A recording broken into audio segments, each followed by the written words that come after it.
Hola, buenas tardes. Xochitl y Alex. Gusto en saludarlos. Pues aquí, listísimos y muy agradecidos por la invitación.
Muy bien. Si no les molesta, chicos, tengo una presentación. Vamos a ir moviéndonos ágilmente, pero bueno, tengan la libertad de que si tienen preguntas, ahí me interrumpen. Si el auditorio tiene alguna pregunta ahí, pues también me gustaría contestarles directamente. Creo que es importante dar una reseña como histórica de dónde viene el modelo Creighton, qué es lo que pasó sobre la anticoncepción, las fechas, cómo funcionan, para entender el contexto, ¿no? Digamos, la naprotecnología es un nombre que si lo tradujéramos nosotros a un nombre genérico sería como medicina reproductiva restaurativa.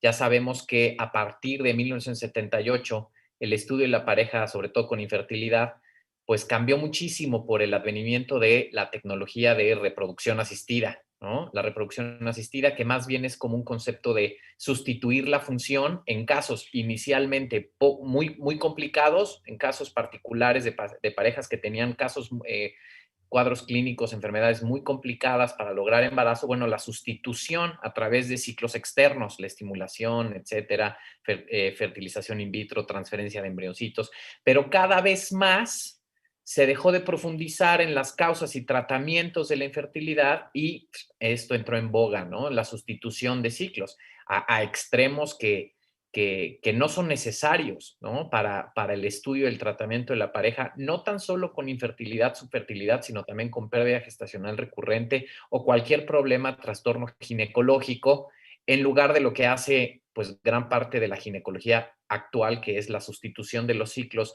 anormales con pues ciclos artificiales con anticonceptivos, ¿verdad? Que no resuelven el problema, lo enmascaran y ya después nos pueden dar otro tipo de consecuencias. Entonces, si me dan permiso, empiezo a compartir pantallita aquí de una presentación y nos vamos de volada, pero bajo el entendido que cualquier interrupción, cualquier pregunta está padrísimo, ¿no? Y de eso se...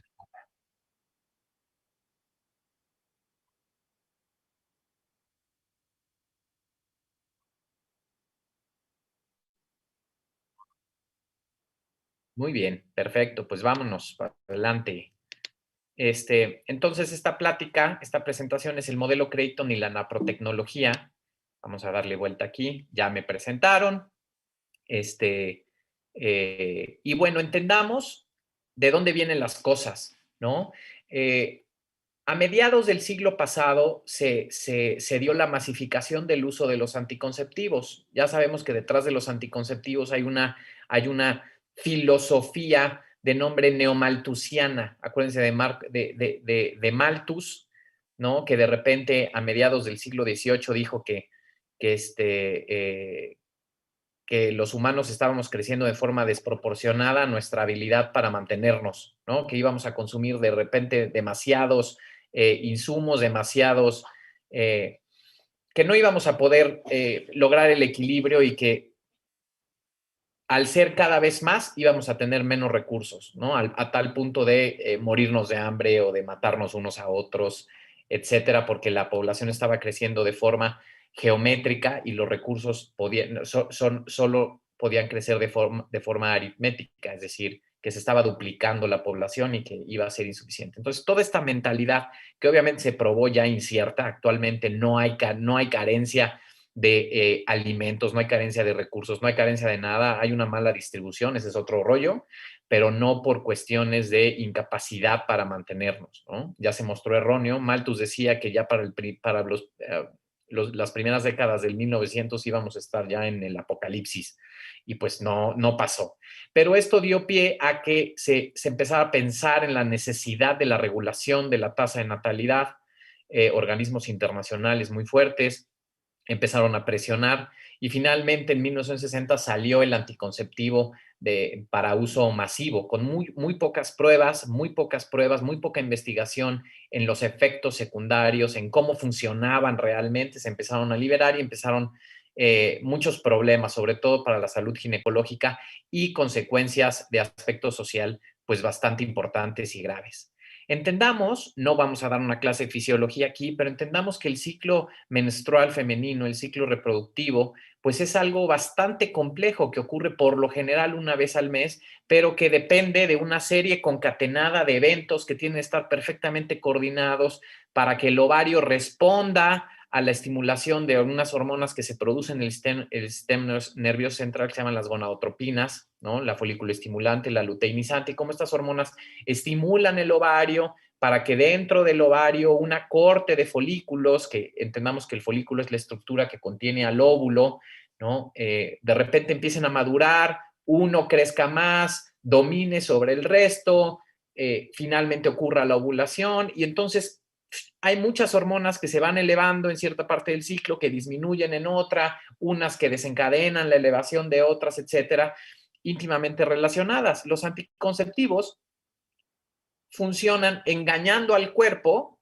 ¿no? Engañando al cuerpo cuando la paciente empieza a tomar estradiol desde la primera parte del ciclo, como diciéndole al sistema nervioso central, ya hay un folículo dominante, no me estimules, ¿sale? Para que estas hormonas que estimulan al ovario no se produzcan y entonces se dé un ciclo artificial sin existir la comunicación y la fisiología normal de unas hormonas que se elevan para estimular al ovario, el ovario que responde, ovulación que ocurre, progesterona que se eleva, etcétera, ¿no? El ciclo menstrual es la consecuencia de un ciclo fisiológico cuando no hay anticonceptivos o de un ciclo completamente artificial cuando hay anticonceptivos, ¿de acuerdo? Y ahí empezaron los problemas. O sea, mucha gente desde el punto de vista filosófico, no necesariamente espiritual, teológico ni nada filosófico, decían, qué raro que estemos dando medicamentos para inhibir un ciclo que es natural, ¿no? Con fines de planificación familiar. Y hubo muchos médicos que no estuvieron de acuerdo y pensaron que sería bueno tener una alternativa natural en base a observación del ciclo, el conocimiento del ciclo lo suficientemente bien como que la pareja pudiera decidir, pudiera identificar la ventana de fertilidad. El ser humano es fértil 24, 30, 48 horas al mes realmente, ¿no? Porque es el tiempo que dura el óvulo una vez que el folículo madura y rompe, ocurre la ovulación, el óvulo dura vivo 24, pues algunos espartanos 30, 36 horas, ¿no? Y si no hay un óvulo vivo fuera del folículo para ser fecundado, pues no puede haber fecundación, no puede haber fertilización, no puede haber bebé. Entonces el reconocimiento de la fertilidad era importante para que las parejas tuvieran una alternativa y no tuvieran que usar anticonceptivos que eran medicamentos supresivos, hormonas no naturales, estructuralmente diferentes a las que la mujer produce, luego entonces los efectos adversos que pueden tener tanto a corto o a largo plazo, algunos mucho más graves que otros. Entonces, consecuencias sociales de la anticoncepción, ya saben, muchísimas. O sea, si uno logra identificar un gatillo que detonara el incremento sobre algunas variables sociales es justamente la anticoncepción masiva a partir de los 60 y cómo se dispararon las enfermedades de transmisión sexual, los embarazos no planeados, el aborto, llegando incluso a la legalización del aborto. El aborto se legalizó posteriormente a la anticoncepción, pero como una urgencia por el incremento en la prevalencia de embarazos no planeados. Entonces, ¿dónde estaba todo ese éxito de los anticonceptivos y dónde sigue estando, ¿no? Obviamente el divorcio, también el incremento del cáncer de mama sobre el cáncer cervicuterino, el cáncer de mama íntimamente relacionado a los ciclos anovulatorios, a la exposición de una paciente a la progesterona. El embarazo y la lactancia son protectores para el cáncer de mama, secundario a la elevación de la progesterona en estos estados, y en los ciclos anovulatorios de los anticonceptivos no hay elevación de progesterona. Entonces, eventualmente se dio esta prevalencia, incremento en el cáncer de mama, ¿no? Muertes prematuras en usuarios de anticonceptivos, que aunque son, gracias a Dios, poco frecuentes, existen. Muerte súbita, enfermedades cardíacas, cardiovasculares, trombosis, accidentes vasculares cerebrales, en adolescentes, en mujeres jóvenes que no tendrían por qué morir de eso por el uso de anticonceptivos. Ciertamente muy poco frecuentes, pero existen, están documentadas. ¿Para qué exponernos a un riesgo tan drástico cuando podría haber otras alternativas? Y finalmente el incremento de la prevalencia de infertilidad por dos cosas importantes. Uno, por la postergación del embarazo, ¿no? Demasiado tiempo. Acuérdense, el ser humano, el momento óptimo para embarazo, aunque socialmente no lo queramos entender, pues es entre los 20 y los 30 años de edad. Las tasas de fertilidad van disminuyendo notablemente después de los 35, mucho más notablemente después de los 38 años de edad. Pero óptimamente el cuerpo se supone se encuentra para la reproducción entre los 20 y los 30 años. Socialmente esto pues podría escandalizar a muchos, pero la biología es la biología, la naturaleza es la naturaleza, ¿vale? Entonces los usuarios de anticonceptivos pues se sintieron muy tranquilos, se sienten muy tranquilos postergando la fertilidad con cierto margen de seguridad, pero pues evidentemente esto hace que se incremente la tasa de infertilidad. Y también porque si recibes como tratamiento anticonceptivo y de repente llegas a tener tus ciclos completamente normales, sin dolor, cuando tú eras una mujer que tenía ciclos completamente irregulares por un trastorno ovulatorio, muy dolorosos, probablemente por endometriosis, etcétera. De repente, si te tratan con los anticonceptivos, de repente tú piensas que ya te curaron porque tienes ciclos completamente regulares, poco sangrado, pocas molestias, y realmente lo que estás haciendo es rentar un ciclo artificial con hormonas que no estás produciendo tú. El problema es cuando las suspendes y te das cuenta que estabas o igual o peor que cuando empezaste los anticonceptivos. Entonces, el retraso de diagnóstico sobre patologías, trastornos reproductivos, también ha incrementado la prevalencia de infertilidad, fertilidad, pérdida gestacional recurrente, ¿no? Y a largo plazo, pues cáncer de mama, cáncer de endometrio y otras cosas que, aunque la industria farmacéutica no esté dispuesta a aceptar como relación directa biológica, pues sí como consecuencia social, ¿no? O sea, ha modificado nuestro patrón reproductivo y nuestra habilidad para diagnosticar enfermedades a tiempo, y las consecuencias pues son evidentes. Aparte de las consecuencias biológicas que pueden tener los anticonceptivos de forma directa, ya bien documentadas. Entonces, es como un efecto dominó, la anticoncepción masiva, generalizada, con poco entendimiento de qué es, cómo funcionan, qué es lo que estaba pasando, pues dio todas estas consecuencias sociales bastante graves. Si nos enfocamos en la infertilidad, pues hay que definir la infertilidad como la imposibilidad para lograr embarazos 12 meses de relaciones sexuales sin anticoncepción. La prevalencia es altísima, una de cada 6 parejas actualmente, ¿no? El 15-20% de la población, estamos hablando de 110, 120, 150 millones de parejas de prevalencia continua durante todos los últimos años. Y como dije, hay causas históricas por esta tendencia social y causas un poquito más actuales sobre prevalencia de enfermedades y sobre todo mal diagnóstico no oportuno, y agregándole aquí a la ecuación que el tratamiento no es curativo sino sustitutivo, pues entonces también es una cadena de eventos desafortunados. El tratamiento actual de la infertilidad y los trastornos reproductivos es sustituir ciclos con anticonceptivos durante mucho tiempo, sobre todo cuando la pareja o la mujer no tiene fines reproductivos a corto o mediano plazo, es sustituir los ciclos con los anticonceptivos, que son hormonas artificiales que inhiben un ciclo natural y sustituyen el ciclo que tienes por un ciclo perfecto, aunque es un ciclo rentado. Después, diagnósticos parciales y erráticos por este cambio de foco desde 1978 con tendencia a la sustitución en lugar de al diagnóstico y la terapéutica para corregir el problema. Entendamos que la infertilidad no es la enfermedad en sí, sino la consecuencia de un grupo de trastornos, un grupo de enfermedades. Entonces, si te enfocas en sustituir la reproducción per se, con la reproducción asistida y tener el embrioncito, transferir ya después cultivarlo, ¿no? Pero sin corregir el problema de base, pues entonces tenemos diagnósticos parciales y erráticos por toda esa cultura científica, ginecológica que trataba, al igual que toda la medicina, de encontrar un diagnóstico y causalidad para establecer un tratamiento y la corrección del problema, pues por la sustitución. Entonces, ya hay generaciones de médicos que no saben hacer cirugía reproductiva, que no saben hacer un protocolo de diagnóstico adecuado, que te darán unas medidas, unos tratamientos ineficientes, el tercer pilar acá, y con base en la baja tasa de éxito que tienen estos tratamientos y diagnósticos insuficientes, pues referirte a la reproducción asistida, que no resuelve el problema de la mayoría de las pacientes. Por ejemplo, este es un artículo que salió en el 2018. Todas las clínicas de reproducción en Estados Unidos están obligadas a reportar, digamos, para dar un marco de lo que están haciendo y poder reportar los éxitos.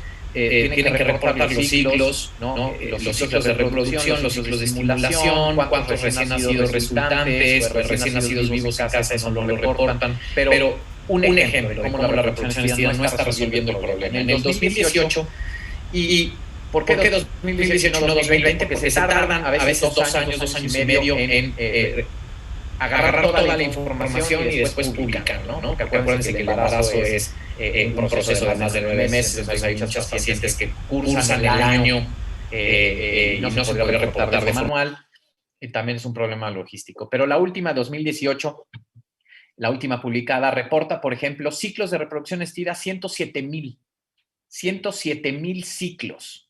Los ciclos quiere decir ciclos de estimulación y transferencia de embrioncitos, ¿no? Eso es un exitoso. 107,000 ciclos. Pero fíjense la prevalencia. Estábamos hablando de 120, 130 millones. O sea, en Estados Unidos nada más hay 4 millones de pacientes con infertilidad todos los años y aquí se hicieron 107,000. Y contando que muchas parejas hicieron más de un ciclo. Es decir, la minoría de las pacientes con infertilidad, subfertilidad, está accediendo a este tipo de tratamientos.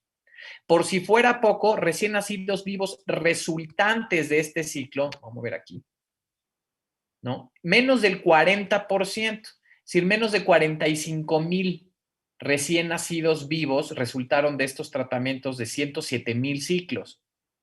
Por si fuera poco, no estamos hablando de cuántos embriones se transfirieron en esos 107,000 ciclos. Por lo general es o sea, mínimo 2 embriones. Algunos, muy pocos centros transfieren un solo embrión por ciclo. La mayoría 2 y incluso algunos 3. Todos esos casos escandalosos de trillizos, cuatrillizos, quintillizos son de reproducción asistida y evidentemente están transfiriendo más de 1 y 2 embriones, ¿verdad? Si no, no se darían estos embarazos múltiples.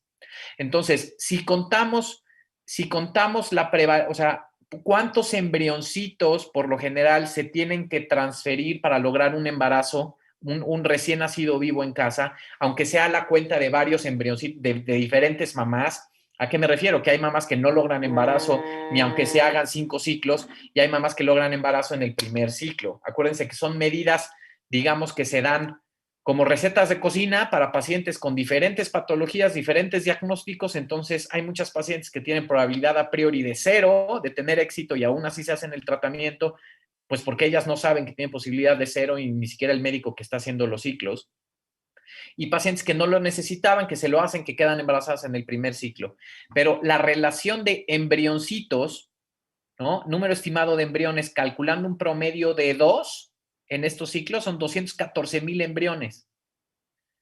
De esos 214,000 embriones fueron 45,000 bebitos recién nacidos vivos, y recién nacidos vivos en casa no se sabe. Recién nacido vivo es cualquier bebito que nació con esfuerzo respiratorio, esfuerzo muscular, frecuencia cardíaca. Muchos de estos bebitos nacieron de forma prematura y también murieron, aproximadamente el 10-15%, ¿no? Recién nacidos vivos en casa no tenemos. Embrioncitos realmente transferidos no tenemos. Número estimado de embriones congelados que ya no se usaron en los ciclos, tampoco sabemos. Pero entonces el cálculo nos da que por cada recién nacido vivo en casa que llega a través de la reproducción asistida, se pierden entre 6 y 12 embriones. ¿Vale? O sea, la proporción es escandalosa. Se está perdiendo más vida humana de la que en teoría se está logrando. Y por si fuera poco, no se llega a un diagnóstico y a un tratamiento. Si la paciente tiene éxito, si es de las pocas pacientes que tienen éxito en esta tecnología de baja efectividad y altísimo costo, pues si quiere un segundo embarazo, pues tendrá que estar condenada a hacer exactamente lo mismo. Y probablemente no una, Exactamente dos. la misma técnica, doctor. Y aquí, bueno, aparte de, porque bueno, sin juzgar, pero realmente, como usted dice, son vidas humanas. Entonces, lo que se está perdiendo es, o sea, pues muchísimos seres humanos, ¿no? Y el costo que esto representa. Así Y es, muchísimo. en cada embarazo es volver a hacer la misma inversión y pasar por todo el mismo proceso. Así es, así es. Y por si fuera poco, contemplar que la inmensa mayoría de las pacientes con infertilidad no va a poder acudir a la reproducción asistida por la disponibilidad y el costo, ¿no? Entonces, pareciera que el tratamiento de la reproducción asistida tiene fines también neomalthusianos anticonceptivos. Y pareciera que a partir del 78, esta corriente de abandera la reproducción asistida como cura de la infertilidad tiene este doble efecto de decir, pues mejor, porque si la abanderamos como cura, es carísima, tiene poca efectividad, matamos dos pájaros de un tiro y dejamos a las parejas infértiles, pues infértiles, ¿verdad? O sea, a la gran mayoría, obedeciendo el sistema de entre menos seamos, nos va a ir mejor, y va acorde a las políticas de esterilización masiva, de colocar los dispositivos, de ligar las trompas, incluso a mujeres que no quieren, en el sector público en países en vías de desarrollo, Latinoamérica, África, y pues abanderar como tratamiento de la infertilidad algo que es poco efectivo, carísimo, y que tristemente también tiene más costo de vida humana que las que logra, ¿no? Causas, ignorancia médica, ignorancia del paciente, ignorancia de usuario de los anticonceptivos y una industria atrás de 25,000 millones de dólares al año, que es la industria farmacéutica que produce los anticonceptivos y que también está muy involucrada en los inductores de ovulación, en todos los medicamentos hormonales que se usan también en la reproducción asistida. Entonces, pues el resultado es que la inmensa mayoría de los pacientes con infertilidad se queda sin diagnóstico, sin tratamiento y pues, sin recién nacido vivo en casa. Y dos, no porque no hubiera la tecnología y el abordaje adecuado para realizar un buen diagnóstico y tratamiento, sino que hay pocos proveedores y existe poco el entendimiento que pues habría que cambiar esta tendencia, ¿no? Sí, así, o sea, Eh, faltan pocos, ¿a qué se refiere? ¿A que hay pocos médicos capacitados para esto? Obviamente la sí, información sí, necesaria para que los médicos informen a los pacientes y también que los pacientes tengan esta información para pedirle al médico otro tipo de soluciones. sí, sí, la verdad es que los medios la industria farmacéutica ha impactado mucho en lo que se conoce y no se conoce, en los cursos de formación de los médicos. Yo era médico ya subespecialista, egresado de perinato, jefe de guardia con honores, y no tenía yo idea de nada de esto. Nada de esto. Esto lo conocí después, ¿sale? Por una invitación y una situación personal pude conocer la NAPRO. Eh, digamos, la mayoría de los médicos no saben que esto es una posibilidad, no tienen acceso a la información y por otro lado, los médicos ginecólogos interesados en la reproducción, pues están ya muy en la reproducción asistida, que es algo que también no puedo decir que sea tan complejo de hacer, ¿no? La verdad, y todos lo saben porque son como No es lo mismo hacer una cirugía de reconstrucción pélvica en una paciente con endometriosis severa, cirugía por robot de 6 horas, hacer un protocolo de inducción a la ovulación, transferencia embrionaria con embriones donados o incluso pensando en el útero de alguien más, ¿verdad? O O sea, sea, lo que usted mencionó ahorita de reconstrucción pélvica y eso, ¿es parte de la naprotecnología o no? ¿O es sí, otra cosa? sí.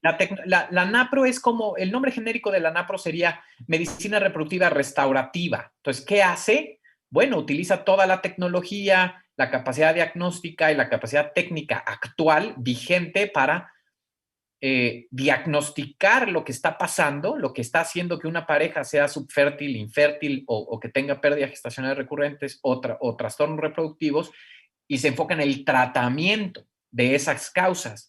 Entonces, habrá pacientes que tengan nada más trastorno de ovulación, pero habrá pacientes que tengan trastorno de ovulación, factor masculino disminuido, también una alteración anatómica, grandes miomas, endometriosis, oclusión de trompas, y entonces tienes que abarcarlo de forma multidimensional para llegar a un buen diagnóstico y a un buen tratamiento, ¿no? Entonces, digamos, la NAPRO sería lo que hubiera hecho la medicina convencional de no haberse enfocado en la sustitución de la función en la reproducción asistida. La reproducción asistida, le explico a mis pacientes, es como si todos los cardiólogos te trataran con trasplante de corazón o todos los hepatólogos, nefrólogos con trasplante de hígado, trasplante de riñón. Oye, espérame tantito, hay que hacer un buen diagnóstico y un buen tratamiento. Puede ser que no lo necesite, pero al perderse tantas décadas de estudio, tratamiento y de formación de médicos enfocándose en la sustitución de los ciclos, pues evidentemente cada vez hay menos capacidad diagnóstica y terapéutica para las pacientes que se quedan con su problema, ¿no? Así es. Entonces, Alguna vez lo o, o, escuché decir que en otra charla, autor, que toda esta parte de la ginecología iba encaminada por el buen camino, por así decirlo. Y hubo una parte donde se desvió. Será con la aparición de los anticonceptivos, como mencionaba. los dos puntos exactamente, la aparición de los anticonceptivos en los 60, que cada vez más se empezaron a usar de forma terapéutica para resolver el problema de los ciclos irregulares o ciclos sintomáticos, etcétera, las pacientes lo empezaron a usar como, pues esto me los quita y aparte tengo el beneficio de la anticoncepción, cuando realmente se estaban quedando, rentando ciclos y postergando el diagnóstico de algo que después les puede dar problemas, ¿no? Y la sustitución de los ciclos eventualmente dio el paso a la sustitución de la función en la reproducción, ¿no? Entonces, bueno, pues vamos a la reproducción asistida también. O sea, ha habido ahí un socavón, como decimos los poblanos ahorita, ¿no? El socavón está de moda en la investigación, la formación de médicos, en el establecimiento de tratamientos, tanto en ginecología general, por el uso escandaloso y abusivo de los anticonceptivos, como terapéutica, que no son terapéuticas, son sustitución, y la reproducción asistida, ¿no? Entonces, la otra historia fueron médicos, aquí el doctor Hilgers, el desarrollador del modelo Creighton, que empezaron a investigar después de esta curva de los 60, de los años 60 de la anticoncepción, cómo dar un método efectivo de planificación familiar natural con base en la observación, ¿sale? Entonces hay que entender que antes de la NAPRO vino el modelo Creighton, y el modelo Creighton se publicó como uno de los métodos de planificación familiar más efectivos que hay en la actualidad, tasas superiores al 98, al 96.8, 97, depende del centro, ¿no? Fue un estudio multicéntrico en donde si la paciente recibía la educación, el proceso educativo a través de maestras certificadas, maestros certificados, tenía buenísima tasa de éxito, superando incluso al de los anticonceptivos y sin posibilidad de estar teniendo pérdidas subclínicas o el efecto que tienen muchos anticonceptivos de funcionar después de la fertilización. Y esto es bien importante que entendamos, los anticonceptivos pueden pueden evitar embarazo clínico, es decir, llegar al punto en el que la mujer tiene retraso y se diagnostica el embarazo intrauterino, pero pueden tener un efecto post-fertilización en muchas veces. Muchas veces, o sea, en muchos ciclos, el efecto no es inhibir la ovulación, sino inhibir la implantación del bebé. Entonces, también depende de tu propia definición, la que hayas aceptado, no la que hayas inventado tú, la que hayas aceptado sobre el origen de la vida, o sea, ya sabemos que la mayoría de nosotros opina que la vida humana comienza en el momento de la fertilización, no en el momento en que termina la implantación del cigoto en el útero, ¿no? Y los anticonceptivos pueden funcionar, y está demostrado que tienen un efecto antiimplantatorio, ¿sale?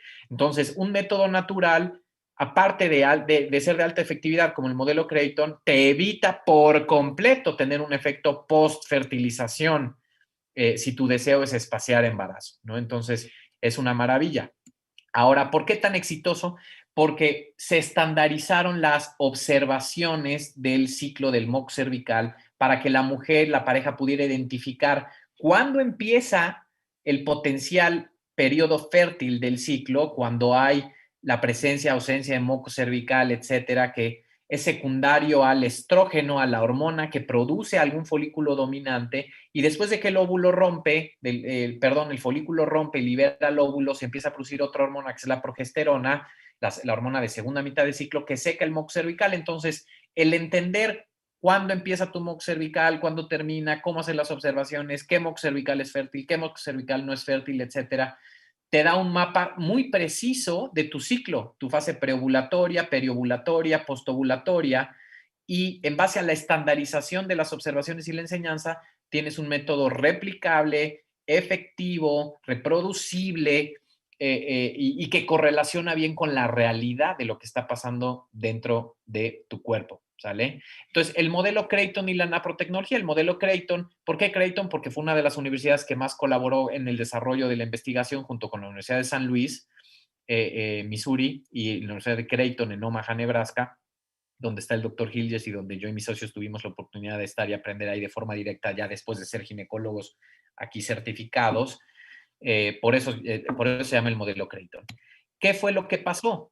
Aquí vemos, por ejemplo, una gráfica de una paciente que está usando el modelo Creighton, los primeros días de sangradito, ¿no? El periodo menstrual, una fase seca, los días verdes del 9 al 13, ¿no? Que se ponen como verdes, pero son días en donde no hay moco cervical. Después, la presencia de moco cervical que va incrementando hasta que de repente deja de estar, y una fase postovulatoria, de nuevo seca, pero nos permite diferenciar la fase menstrual, obviamente, preovulatoria, los primeros días verdes, periovulatoria, los días de moco cervical, y postovulatoria, ¿no? Acuérdense que el ser humano es fértil el día literal después de la ovulación, o el día de la ovulación, que en este punto se marca como el día de mayor calidad de moco, y los 2 días subsecuentes, digamos el día P, el día 19 y el día 20 y el día 21, realmente son los días probables de embarazo. Claro, como el último día de moco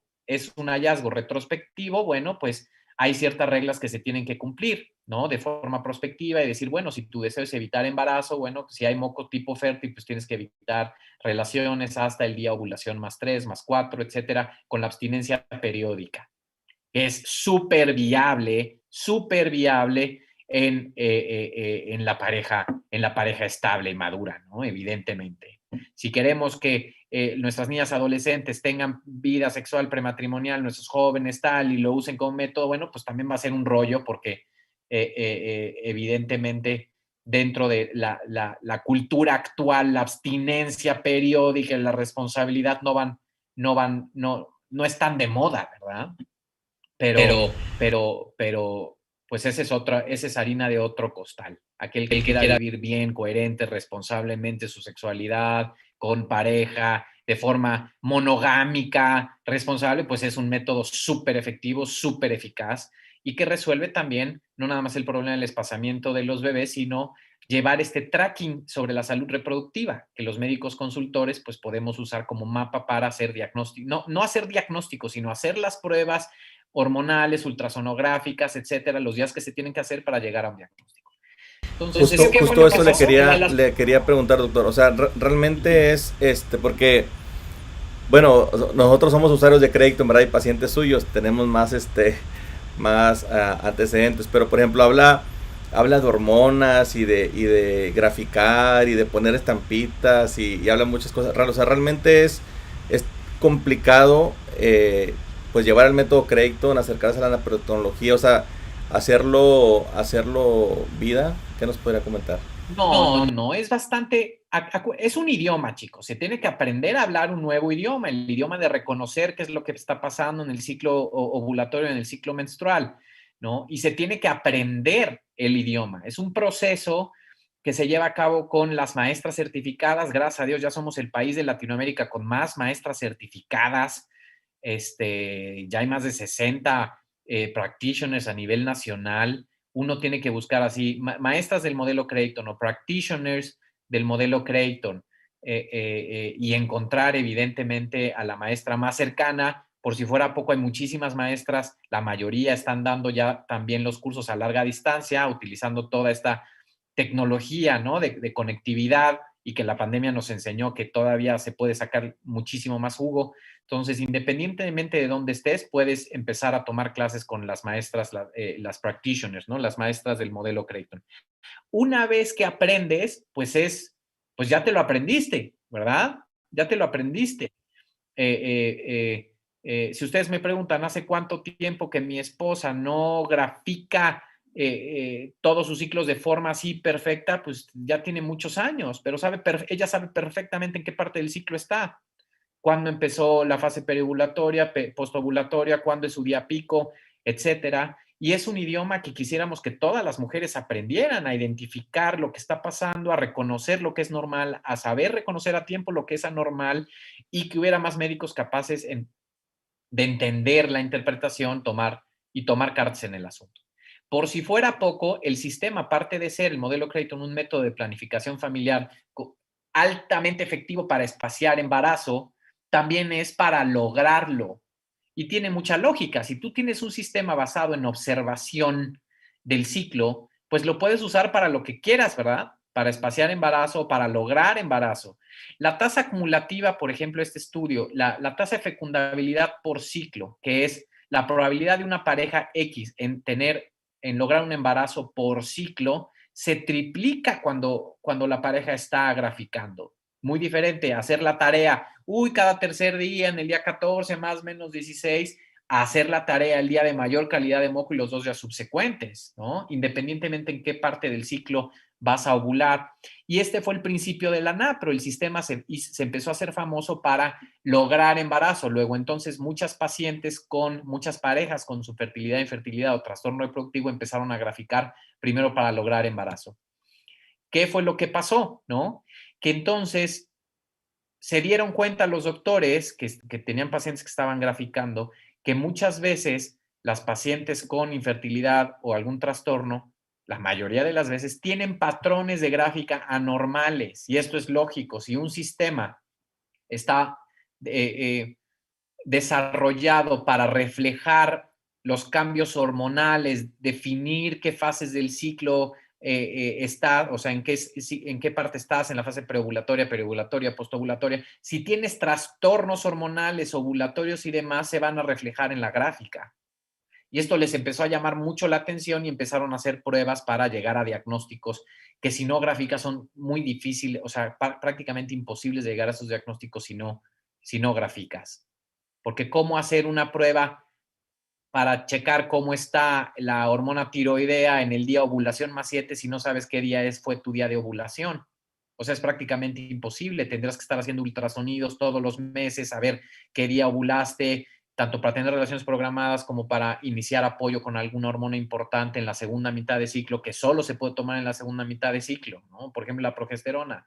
Hemos tenido pacientes con ciclos de reproducción asistida fallidas en Nueva York pagando $16,000 por ciclo, y lo único que necesitaban era progesterona en la fase postovulatoria, que es un medicamento natural, hormonal natural, que cuesta $300 el tratamiento de un mes. Entonces, evidentemente, si no gráficas, es difícil llegar a un diagnóstico. Entonces, la gráfica nos dio a entender, le dio a entender a los doctores Gilges y colaboradores, y ya después a todos los que hacemos NAPRO, que la gráfica es fundamental para el estudio de los biomarcadores y la aplicación para diagnóstico y tratamiento.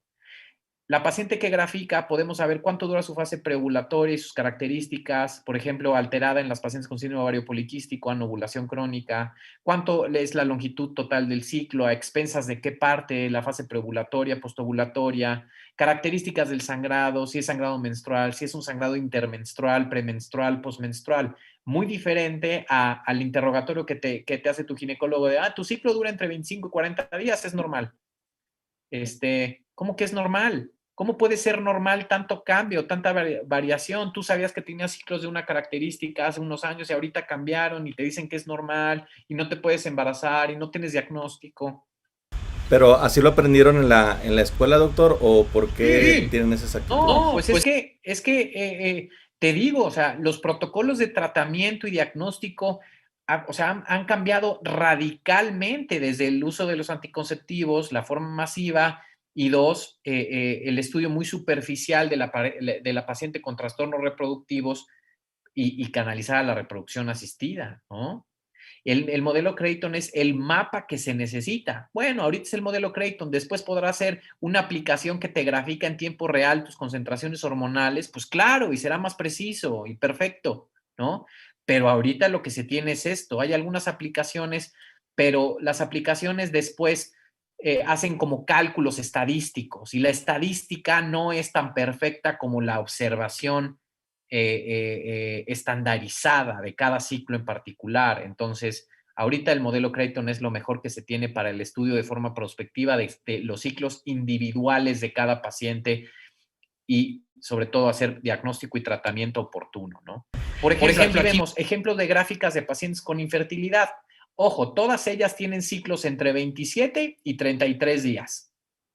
Todas tienen sangrados entre 5 y 6 días, 7 días, ¿no? Entonces, por definición, son ciclos regulares para una paciente que no grafica y que va con un ginecólogo y dice, no, pues tiene ciclos regulares. Y vean las diferencias si las graficaran. El primer ciclo, muy poco moco cervical. El segundo ciclo, aparentemente normal. El tercer ciclo, completamente seco. El cuarto ciclo, una fase postovulatoria sumamente corta. El quinto ciclo, completamente normal, perdón, el segundo con moco limitado. Son biomarcadores que no te vas a dar cuenta si no graficas. Y son diagnósticos muy diferentes el de estas pacientes, ¿no? No nos podemos quedar con duración de ciclo y días de sangrado, que es con lo que se queda la mayoría de los ginecólogos y la mayoría de las pacientes. Luego, entonces, pues, ¿cómo van a poder llegar a un diagnóstico? Y son o sea, las grandes cantidades de pacientes que llevan años en tratar de llegar a un diagnóstico y que siguen sin respuestas. Factor desconocido, reproducción asistida como factor desconocido. ¿Qué es lo que tienes? Pues la verdad no sé, nada más no me puedo embarazar. Y es la falta de herramientas. Entonces, el proceso utilizado en gráficas y biomarcadores del modelo Creighton es primero la graficación, porque es como el mapa del tesoro. Si no tienes el mapa, muy difícilmente vas a poder hacer las pruebas y orientarte por dónde van los problemas. Diagnóstico presuntivo, viendo la gráfica, pruebas, corroboración de diagnóstico, usando medidas tecnológicas. Acuérdense, no es medicina alternativa, ni homeopatía, ni nada. O sea, usamos ultrasonidos, los mejores ultrasonidos, las mejores determinaciones hormonales, el día, la paroscopía, histeroscopía, cirugía robótica si es necesario, láser, etcétera. Y se llega a un proceso de ver cómo está el ciclo sin intervención, muy a detalle, y después dar las medidas terapéuticas personalizadas a cada pareja y de forma prospectiva para incrementar las posibilidades de embarazo ciclo a ciclo, ¿no? Entonces, la tasa de éxito de NAPRO, bueno, pues es la tasa de éxito que se logra después de varios ciclos, después de llegar a un diagnóstico, empezar las medidas terapéuticas. Hay que entender que la infertilidad puede ser un problema crónico, es decir, secundario a un problema crónico, metabólico, hormonal, alguna alteración anatómica como la endometriosis que lleva mucho tiempo progresando y que a veces cuesta trabajo y tiempo corregirlo en su totalidad. Pero se trata de corregir el problema que está dando la consecuencia de infertilidad, no resolver la infertilidad per se dejando el problema. Y por eso la reproducción asistida pues no tiene tanto éxito, porque estrictamente hablando, la medicina se tendría que tratar de hacer un diagnóstico integral y después un tratamiento, ¿no? Que restaure la función. en muy pocos casos, como en trasplante de corazón, sustituir la función, ¿no? No en la mayoría de los casos, como es la reproducción asistida. La tasa acumulativa de éxito en NAPRO podemos dividir en grupos, menores de 38 años y mayores de 38 años, pero en menores de 38 años es con la graficación se embarazan el 20% de las pacientes. O sea, sin hacer mayor intervención, únicamente sabiendo cuándo hacer la tarea con fines reproductivos, ¿no? Imagínense una niña que tiene ciclos ovulatorios cada 45 días y su médico le está diciendo, pues ten relación cada 3 días para ver si te embarazas así, cuando realmente uno de esos días es el único posible para lograr embarazo, máximo 2, ¿no? Sumando el tiempo que el espermatozoide puede durar vivo antes de que el óvulo salga del folículo, etcétera, ¿no? Pero el 50% con medidas de relativamente baja complejidad, apoyos hormonales, apoyos en la fase postovulatoria, concentrando los días que se tiene que tener la relación, dando apoyo a embarazo de forma temprana, diagnóstico temprano de embarazo, y después la tasa acumulativa, ya otras pacientes que necesitan medidas más drásticas como cirugía, reconstrucción pélvica o por cuestión de edad, mayores de 38 años, más tiempo de intento, porque acuérdense, como la NAPRO es tratar de lograr embarazo en ciclo natural con gametos propios, pues también hay que entender que a partir de cierto punto, cierta edad, no todos los folículos son genéticamente viables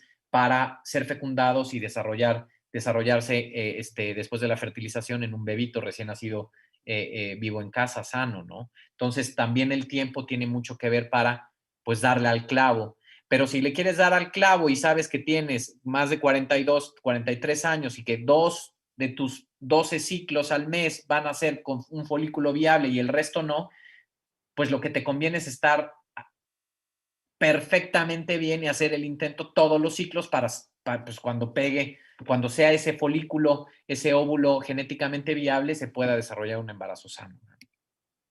Entonces, el espectro de la aplicación clínica del modelo Creighton y la NAPRO es tanto preconcepción como periconcepción como post. Es decir, todas las mujeres, en nuestra carta Santa Claus, digamos, nuestra petición sería que todas las mujeres empezaran a graficar y conocerse desde el momento en que empiezan con la menstruación, para ir conociéndose, entendiéndose y poder llegar a un diagnóstico temprano en caso de tener alguna patología. Entonces tiene pre, antes del deseo reproductivo, durante el deseo reproductivo y después del deseo reproductivo. Ya después de tantos años de NAPRO, las parejas que empezaron a graficar con fines reproductivos, tuvieron embarazo, etcétera, crecido, o sea, han podido diagnosticar de forma temprana cáncer endometrial ya cuando tienen 50 años, 55 años, por las alteraciones que ellas notan en sus propios ciclos y los cambios que también son secundarios a algo que está empezando a pasar y que si no graficas no te vas a dar cuenta, ¿no? Porque no estás acostumbrada a ver esos cambios.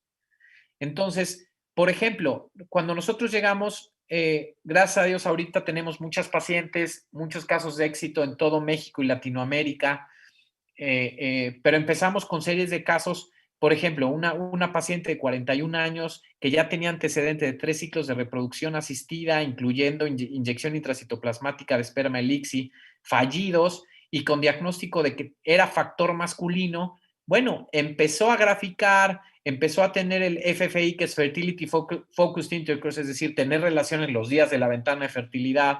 Diagnosticamos un pólipo endometrial, suplementamos progesterona postovulatoria porque había deficiencia de progesterona en la segunda mitad de ciclo y logró embarazo, ¿verdad? Otra paciente, por ejemplo, una mujer de 29 años, sin embarazos previos, con infertilidad primaria de 2 años. El diagnóstico previo a la NAPRO habían dicho que era factor masculino por varicocele, por alteración en los testículos, la producción de espermas y también factor anovulación. Empezó a graficar, graficó 3 ciclos y se embarazó, recién nacido vivo en casa, y ya tiene 3 enanos esta paciente, ¿no? O sea, 3, y lo único que necesitaba era la graficación. Otro caso, una mujer de 37 años, infertilidad primaria de 9 años, factor tubario, o sea, tenía obstrucción de ambas trompas, ya la habían referido a reproducción asistida, obviamente nos encontró, el que hace NAPRO entiende que para muchas pacientes se podría hacer una cirugía para reconstrucción de las trompas, permeabilidad de las trompas, anastomosis y demás, o incluso reversión de la ligadura de trompas, que en este caso no, en este caso tiene una patología. Se hizo cirugía de reconstrucción tubaria y a los 5 ciclos estaba embarazada, ¿no? Y ya logró también su segundo embarazo.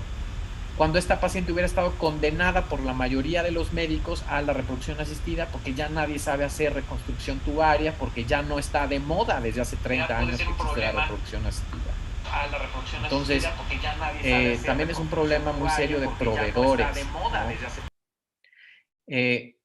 Por ejemplo, una mujer de 30 años, gesta cero, infertilidad primaria de año y medio, diagnóstico de endometriosis severa, tenía un endometrioma enorme de 8 por 12 centímetros, la referenciaron a reproducción asistida, luego dijeron, no, no hay nada que hacer, reproducción asistida, etcétera. Pues operamos a la paciente, empezamos a graficar, fertility focused intercourse, o sea, relaciones programadas, apoyo en la fase postovulatoria, de los 4 ciclos está embarazada. Esta paciente es muy importante para mí, pues porque se trata de mi esposa y mi hija, ¿no? O sea, antes de irme a hacer NAPRO a Estados Unidos, nos diagnosticaron a Angie y a mí endometriosis severa y ya en perinato ya nos habían desahuciado o sea, ya era reproducción asistida por el pronóstico, etcétera. Ahí justamente, cómo son las cosas de Dios, me llegó la invitación para irme a estudiar con el doctor Hilgers.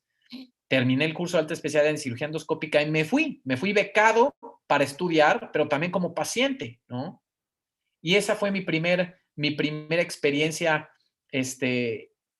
con la NAPRO, ¿no? El entender que las cosas no eran como nos habían dicho y que había oportunidad de hacer muchas cosas. Otra de las ventajas de la NAPRO es que si tratas adecuadamente la patología, bueno, pues viene el segundo, y este es mi segundo hijo, Santiago, ¿sale?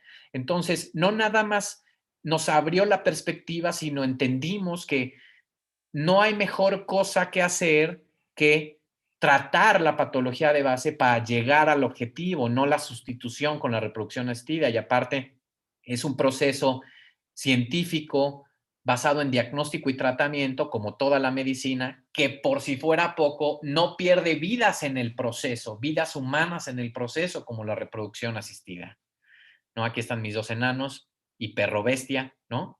Pero bueno, después de 10 años de hacer, 8 años de hacer NAPRO en México, o sea, gracias a Dios, la clínica NAPRO ha sido testigo de más de 350 recién nacidos vivos en México y Latinoamérica, de pacientes que tenían tratamientos previos de reproducción asistida, infertilidad de causa desconocida y demás, algunos casos más fáciles que otros dificilísimos, pero como todo en la medicina, ¿no? Porque entendamos que la infertilidad es como, tengo un dolor de cabeza, ¿qué probabilidad tengo de que se me quite el dolor de cabeza? Pues depende de lo que esté causando el dolor de cabeza. No es lo mismo dolor de cabeza por estrés, por presión alta, por COVID o por tener un astrocitoma enclavado en la base del cerebelo. El tratamiento, el pronóstico, depende de la causa, ¿no? Y eso sí se tiene en NAPRO. ¿Cuál es el dilema con este tipo de medicina reproductiva, ¿no? ¿Por qué no todo el mundo lo está haciendo? Ya entendimos, hay muchos intereses encontrados, sociopolíticos y económicos, con una visión neomalthusiana de entre menos seamos mejor, entre menos seres humanos mejor, vamos a esterilizar, etcétera.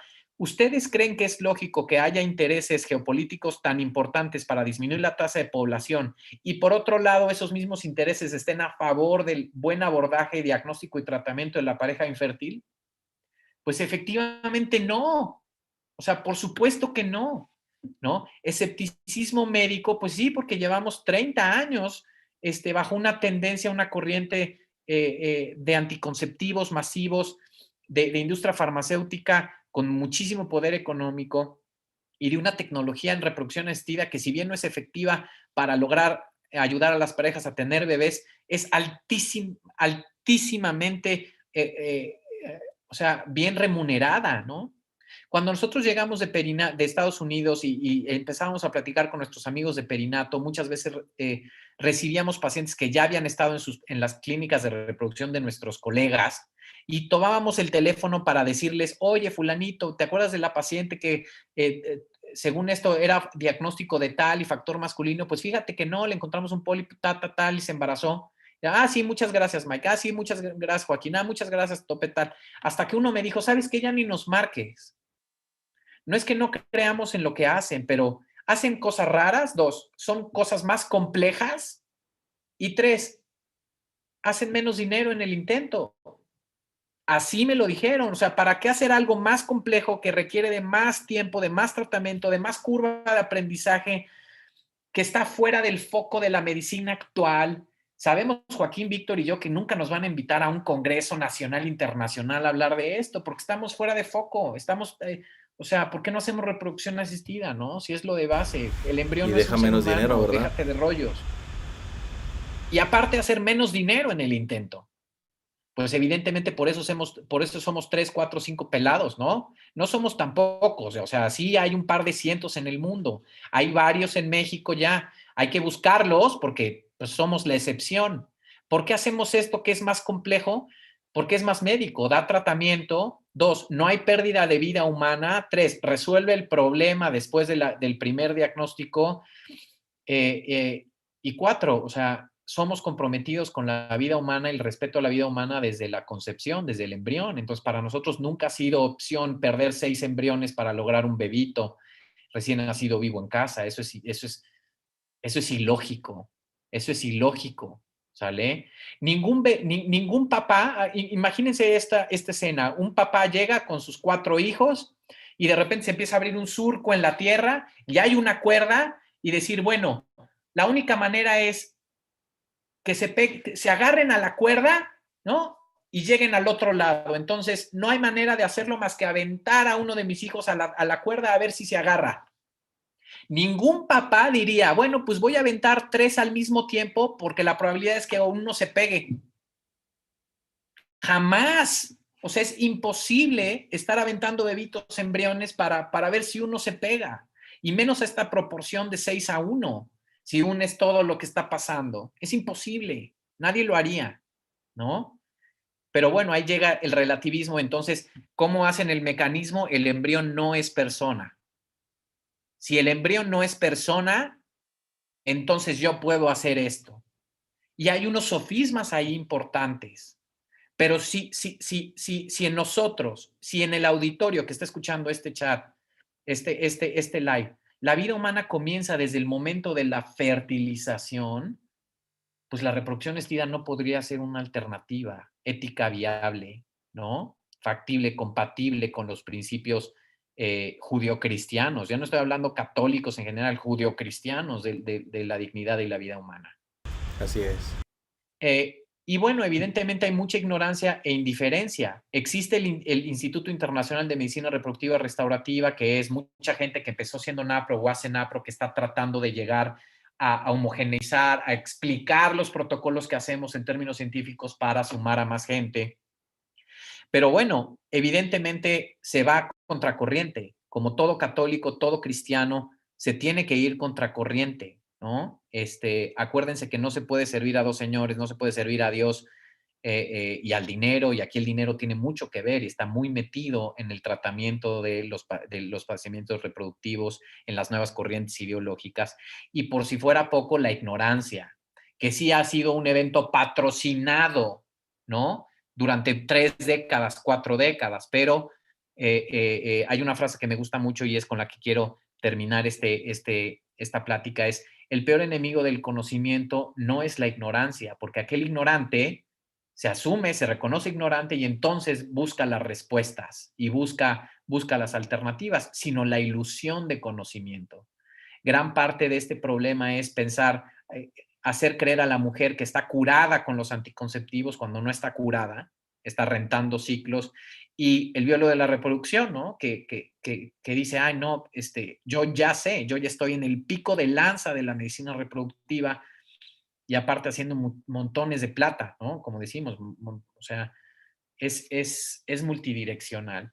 Pero si tú tienes el compromiso, ¿no? Y lo digo al oyente, de respetar la vida desde la fertilización, pues estamos llamados a leer, a educarnos, a leer Humanevite, a ver cómo funcionan los anticonceptivos, el efecto posfertilización de los anticonceptivos, por qué sí, por qué no, cuáles son las implicaciones éticas de la reproducción asistida, de la planificación familiar con los anticonceptivos hormonales, y a ir tomando decisiones, pero basados en el conocimiento. no te quedes, mi director espiritual alguna vez me dijo, es que no estás llamado a tener la fe de un carbonero.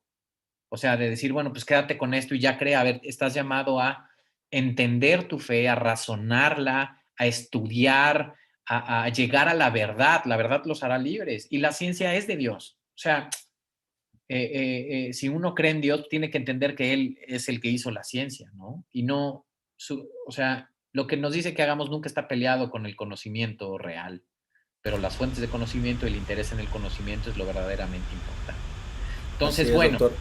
Perdón, y bueno, nos decía que va de acuerdo a los principios judeocristianos, no solamente católicos. Nosotros, bueno, somos católicos practicantes y llevamos este método de reconocimiento de la fertilidad, como es el Creighton. Sin embargo, ahora que nos hemos acercado a la naprotecnología, lo que más nos ha gustado es precisamente esta parte de la promoción de la salud, ¿verdad? Cómo trata la salud de la persona. Entonces, yo creo que la invitación es pues para todas las personas, porque yo creo que es no sé, de mucha ignorancia no preocuparte por tu propia salud, ¿verdad? A veces los mexicanos somos como que esa parte de hasta que estamos bien enfermos ya buscamos la solución, pero yo creo que falta mucha educación para que sobre todo, bueno, la mujer se preocupe pues desde que inicia, yo creo que su primer periodo, bueno, no sé si tan atrás, pero porque esta parte es y bueno, forma parte de su salud, ¿verdad? No solamente, no verlo como que algo aparte, como que, bueno, es para tener hijos, bueno, o sea, no, no, porque a claro, veces, claro, claro, Alex. O sea, te digo, lo ideal sería que las mujeres empezaran a graficar desde el principio de su menstruación y llegar al punto en que ya no necesitaran ni graficar, supieran perfectamente en qué parte del ciclo está, cuánto dura tu fase preovulatoria, tal, tal, tal, ¿no? Y también esto no es así como, pues es lo que los católicos recalcitrantes pueden hacer porque es lo único que les queda. Por supuesto que no, nosotros tenemos pacientes de todo tipo de credos, de todo tipo de geografías.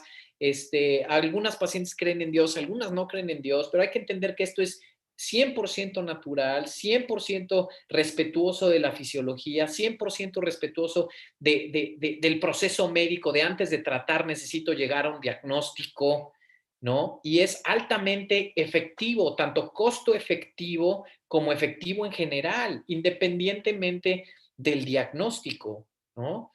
Eh, Porque imagínense, ¿quiénes fueron los médicos que nunca hicieron reproducción? O sea, ¿quiénes serían los más capacitados para hacer medicina reproductiva restaurativa? Y la respuesta es, pues los que llevan 40 años investigando el proceso porque no hacían reproducción asistida, ¿verdad? O sea, llevan 40 años de ventaja en cuanto a diagnóstico y tratamiento con respecto a los médicos que se quedaron en la reproducción asistida es la solución, ¿sale? Sí, y aquí Entonces, perdón, aquí también, doctor, la importancia de que no nada más para las parejas queremos ahora sí que aprender más para esta parte de nuestra fertilidad, sino también a mí me gustó mucho cuando conocí la clínica de todo, de que lo sigo, y que los invitamos a que sigan ahí en las redes sociales por toda la información que dan a conocer en el tema de la salud de la mujer. No nada, y no sé, quienes son solteras, jóvenes, o sea, la importancia de conocernos y preocuparnos por esta información que comentaba también Alejandro, es estarnos informando y y entender que no es normal sentir algunas molestias en nuestro ciclo o etcétera, ¿no? Como ya lo han estado comentando, o sea, es el compromiso también de informarnos, de saber que existen estos tipos de alternativas y que no es nada más para los matrimonios, ¿no? Sino es en general el tema de la salud de la mujer, la importancia de conocer. por supuesto. Y acercarnos, ¿no? En este caso, por ejemplo, a mí me gusta mucho toda la información que dan a conocer ahí porque pues es muy, muy interesante, ¿no? Para seguirnos conociendo más como mujeres. Muy bien. doctor. Bueno, pues ya para ir cerrando, muchas gracias por su participación, por todo lo que nos ha ilustrado. Bueno, a lo mejor puede resultar un poco obvio, pero la naprotecnología acompaña al modelo Creighton.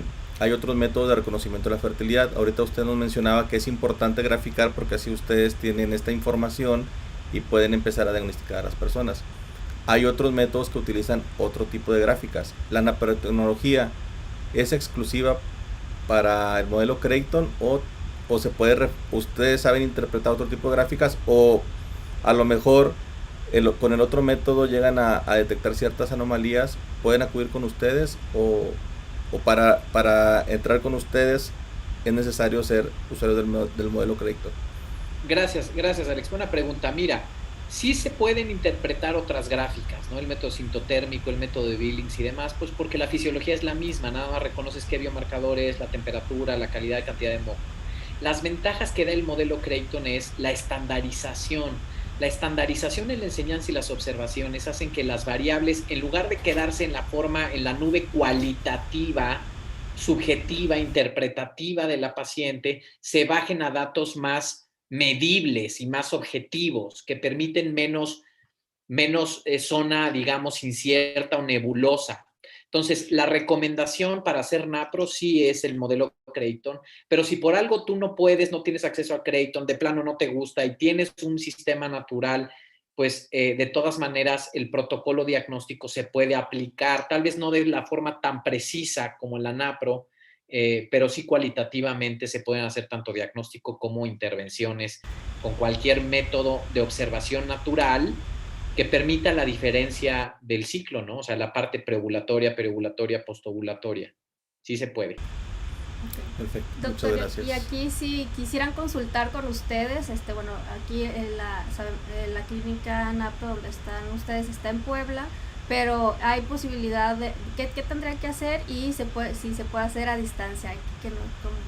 Sí, miren, justamente porque existimos pocos proveedores de NAPRO en México y Latinoamérica, la opción de consulta a larga distancia es una necesidad. Yo creo que el 50% de nuestra consulta es de pacientes de larga distancia, en donde podemos ayudarnos de lugares diagnósticos, de lugares de centros diagnósticos locales en cada lugar donde las pacientes están, ultrasonidos, perfiles hormonales, etcétera, las maestras, y podemos tomar consulta a larga distancia.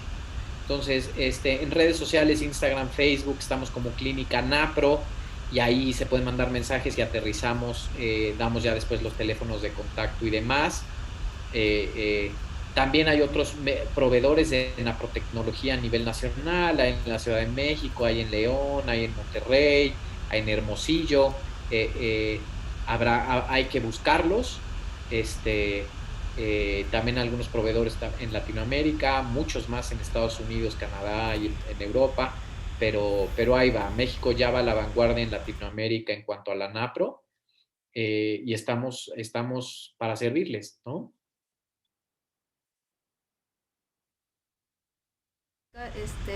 Tener todos estos antecedentes y entender, ¿no?, la importancia de conocer de cuidar nuestra salud, ¿no?, como mujeres. Y pues bueno, ahora sí que agradecer su tiempo, porque sabemos de su agenda complicada, agradecerle la generosidad en su tiempo y estar compartiendo esta información, y pues esperamos que pues muchas más personas se interesen por tener más información, conocer más, y pues aquí ya está, les dejaremos también toda esta donde pueden consultarlos.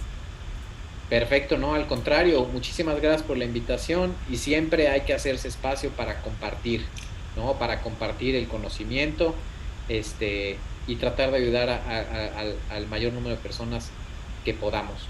Muchísimas gracias por la invitación, Xochitl y Alex. Bueno, pues nuevamente agradecerles a todas las personas que nos estuvieron viendo por Facebook, YouTube, las que nos verán, porque esta transmisión se queda guardada. Entonces ojalá que esta información les haya sido útil, que sea para el bien de ustedes, de su salud, de su matrimonio, de su familia. Y bueno, pues agradecerles nuevamente, y los esperamos hoy a las 7 de la noche. Tenemos nuestra última transmisión de esta semana de la apreciación de la fertilidad. Cerremos con broche de oro sobre una charla sobre la Humana Evite. Bueno, muchas gracias a todos. Gracias, doctor. Hasta luego. No hay de qué, hasta luego, cuídense.